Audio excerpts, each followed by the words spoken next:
Здравствуйте, дорогие друзья! Пропустить анонс и релиз порта Grid Автоспорт на iOS и Android было бы кощунством. Мобильный автосимулятор такого уровня и с ценником $10 однозначно требует детального обзора, потому что приятных и не очень нюансов довольно много. Для кого эта игра? Каковы технические аспекты? Каков потенциал? И пошагнул ли Grid бесспорного лидера в мобильном рейсинге? На эти и многие другие вопросы я отвечу в первом полноформатном обзоре на всем русскоязычном YouTube. Так что будет интересно, устраивайтесь поудобнее.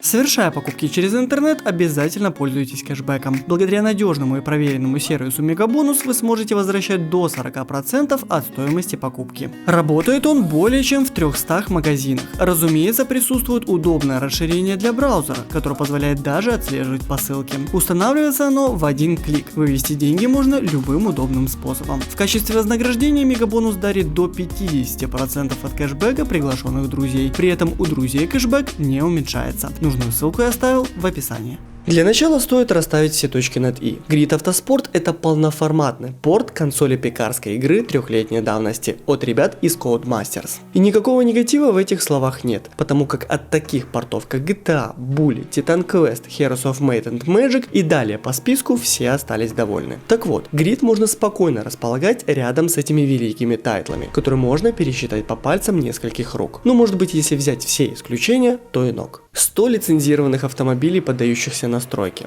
А это тормоза, подвеска, прижимная сила, дифференциал, коэффициент передачи и другие. Со стайлингом все, конечно, попроще. 100 реальных трасс, полноценная карьера, экстра чемпионаты и целый ворох одиночных режимов. И вот тут надо уточнить. Целый ворох означает все самые значимые виды гонок, которые только можно возжелать. Гонки на выносливость, заезды на выбывание, проезд по контрольным точкам, гонка на уничтожение, спринт и самое вкусное — дрифт и драг. Да, ребят, и это одни из самых хардкорных, это я про дрифт. Тут он даже парный и увлекательных режимов игры. Поражает доскональный подход к мелочам. Срезал трассу, получи отсутствие тяги на несколько секунд. Агрессивное поведение приводит к вылету или повреждению кузова и ходовой. А это значит, что всегда есть возможность получить проблемы с железом, которое будет всячески досаждать тряской, уводом в сторону, ну и так далее. И вряд ли можно будет пересечь финиш в топе. Да тут вообще можно растерять половину запчастей от болида на трассе или вовсе убиться, въехав в бортик на большой скорости или перевернувшись. Реалистичность и хардкорность процесса поражает. Искусственный интеллект реально крут, и что самое главное, реалистичен. Боты атакуют, ошибаются, съезжают с трассы, в общем делают все то же самое, что и игроки. Их ботами даже язык назвать не поворачивается. Вот это боты, а это пилоты с искусственным интеллектом. После Real Racing 3 Grid просто вас опускает на землю, показывая, что между аркадой и симулятором пропасть. Без недостатков, правда, и тут не обошлось. Ваши бездарные покатушки с разбитым всего и вся останутся безнаказанными, потому как тут нету системы ремонта. Здесь вообще нет никакой валюты, кроме той, что вы заплатили за скачивание игры. Все открыто, все доступно сразу и никакой экономической составляющей. А любой автоспорт — это в первую очередь возможности, которые напрямую зависят от размера кошелька. Что касается специфических режимов, то тот же дрифт априори не может быть простым. Первые несколько часов готовьте к выписыванию бубликов и регулярному возврату на трассу. Отдать угла на реальной машине окажется проще, чем на подготовленном корче в Grid.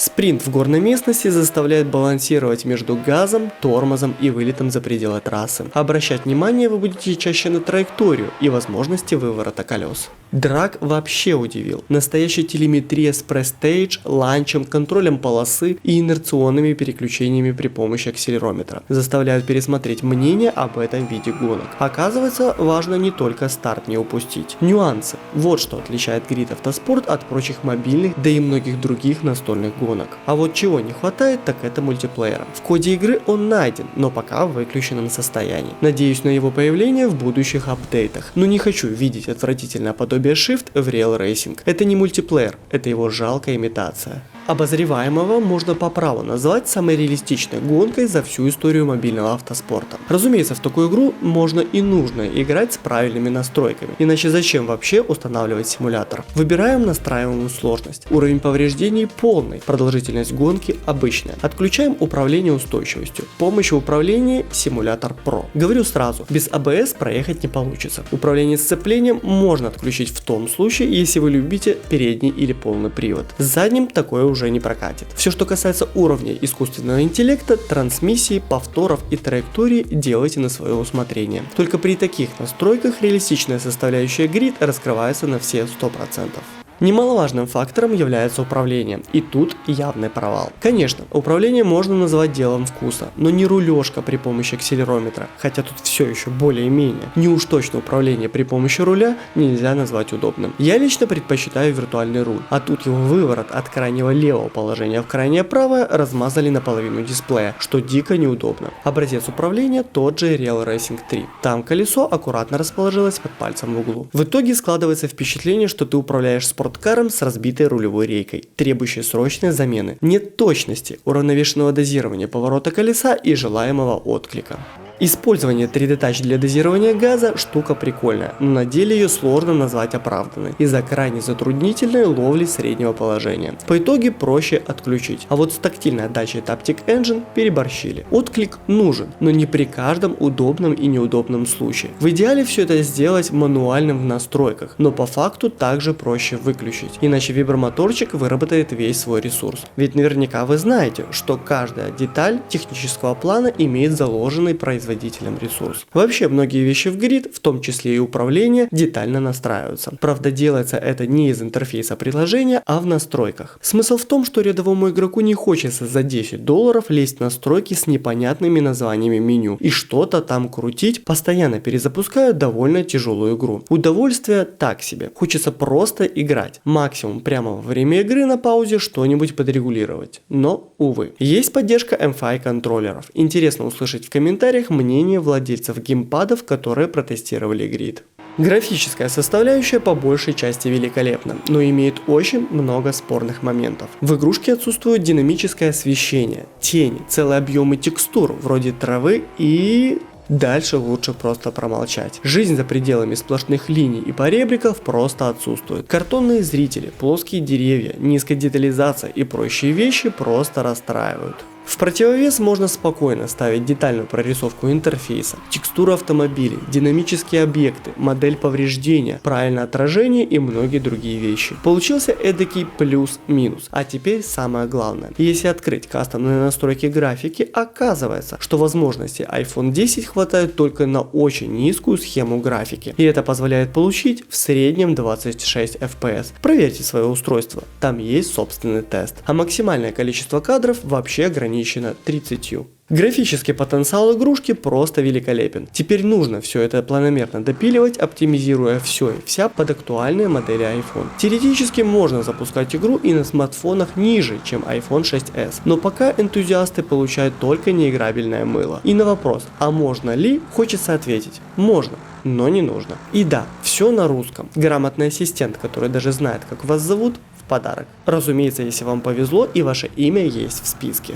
Игрушка имеет жесткие требования не только к мобильным устройствам, но и к свободному пространству и версии операционной системы. Если выкачать текстуры и все DLC, то понадобится 6 гигабайт свободного места на девайсе, которое должно иметь iOS 11 на борту. Так что если у вас всего 16 гигабайт, то прежде всего подумайте, готовы ли вы превращать iPhone в телефон, браузер и геймпад для грида. Играть придется чуть ли не от розетки. Игра просто уничтожает аккумулятор с фантастической скоростью. Даже режим экономии энергии, урезающий качество графики, особо не помогает. Чехол тоже, вероятно, придется снять, чтобы устройство лучше охлаждалось. И еще есть вопросы по монетизации проекта и его вытекающего будущего. Модель заплатить $10 и получить все и сразу, без всякого рода рекламы и in-app, великолепна. Другое дело, что проект можно и нужно долго и усердно дорабатывать. Тот же Real Racing допиливается уже 4 года, но поток новых игроков когда-нибудь да иссякнет, а они и есть источник финансирования.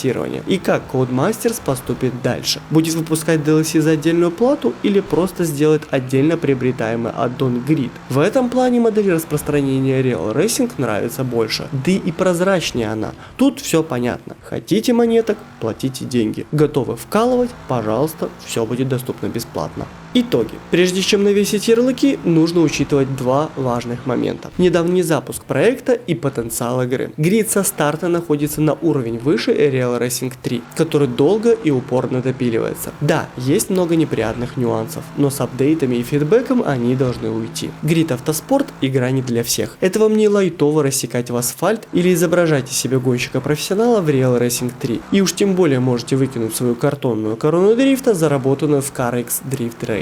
Это тяжелый симулятор, требующий многочасового геймплея для достижения хоть каких-то результатов. И это нужно далеко не каждому. Так что если в вашей крови течет бензин, в городском гуле вы слышите свист турбин, а ночью снится Atmo V8, то стоит обратить на игру внимание и искать комьюнити с такими же ребятами, которые будут делиться секретами игры. А пока ждем версию под Android и свежих апдейтов, и глядишь, через год можно будет пилить новый обзор доработанного и кардинально улучшенного проекта. На этом все. С вами был Вадим Ищенко на канале Протек. Огромное вам спасибо за лайки, репосты и приведенных друзей. Вы здорово помогаете нашему каналу. Что ж, увидимся в следующих видео. Пока-пока.